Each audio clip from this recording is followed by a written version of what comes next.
بسم اللہ الرحمن الرحیم۔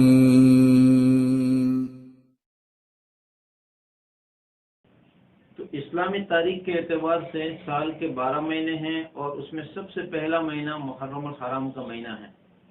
محرم الحرام میں ہمیں کیا کرنا چاہیے، کیا نہیں کرنا چاہیے؟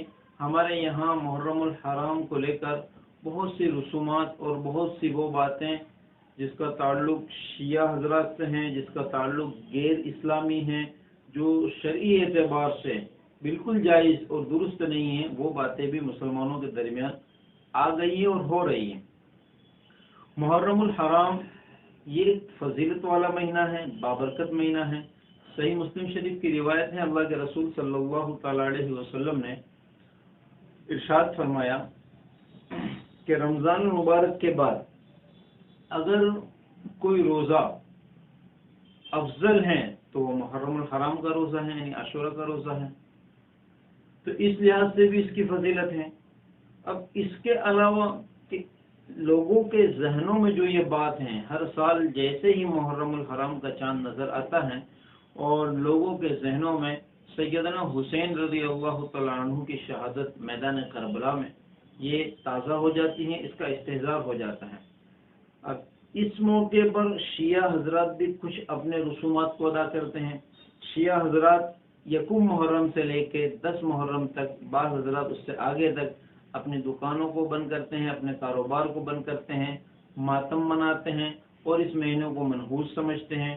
رشتے ناتے، شادی بیاہ نہیں کرتے، اسی طرح سفر وغیرہ نہیں کرتے۔ یہ جو چیزیں ہیں کہ اس مہینے کو منحوس سمجھ کر جو شیعہ حضرات یہ کام کر رہے ہیں، یہی باتیں ہمارے سنی مسلمانوں کے درمیان میں بھی آ چکی ہیں، جبکہ یہ شرک ہیں۔ اس جہاں میں، اس دنیا میں نفع اور نقصان دینے والی ذات صرف خداوند قدوس کی ہے، اللہ رب العزت کی ہیں۔ نہ کوئی وقت ہمارے لیے منحوس ہے، نہ کوئی دین منحوس ہے، نہ کوئی مہینہ منحوس ہے۔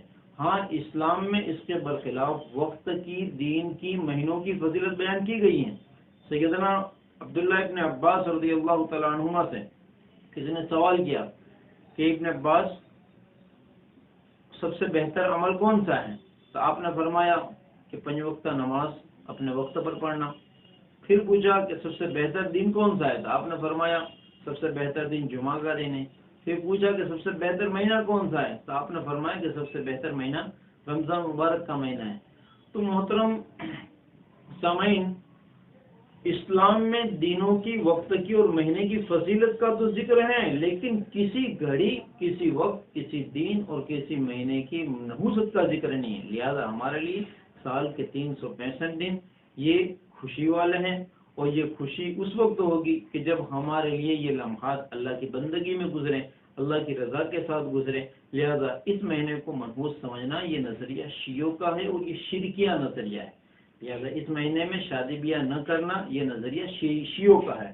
اس مہینے میں کاروبار بند کرنا، اس مہینے میں کاروبار کا افتتاح نہ کرنا، اس مہینے میں سفر نہ کرنا، یہ شیعوں کے نظریات ہیں۔ اسی طرح بہت سے احباب ہمارے یہاں اس مہینے میں یہ کرتے ہیں کہ اپنے گھروں میں جو مکڑی جالا تن دیتی ہیں، ان جالوں تک کو ہاتھ نہیں لگاتے کہ اس میں اگر ہاتھ لگا دیا تو نقصان ہو جائے گا، بلنڈر ہو جائے گا۔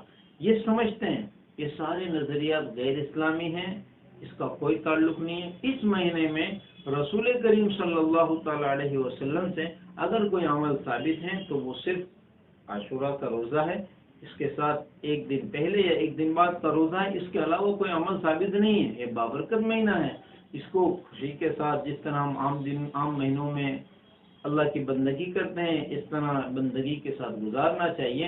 اور سیدنا حسین رضی اللہ تعالیٰ عنہ کی شہادت کہ جس کا استحضار جو اس مہینے کے شروع میں ہمارے دلوں میں ہو جاتا ہے، یہ ہمیں پیغام دیتا ہے کہ اس مہینے کی بنیاد ہی قربانی سے شروع ہوئی ہے، کہ جس حق کی بنیاد پر، حق کو قائم کرنے کی بنیاد پر آپ نے شہادت پیش کی تھی اور آپ شہید ہوئے تھے، اور میدان کربلا میں آپ نے کسی نماز کو فوت ہونے نہیں دیا اور آپ حق پر ڈٹے رہیں۔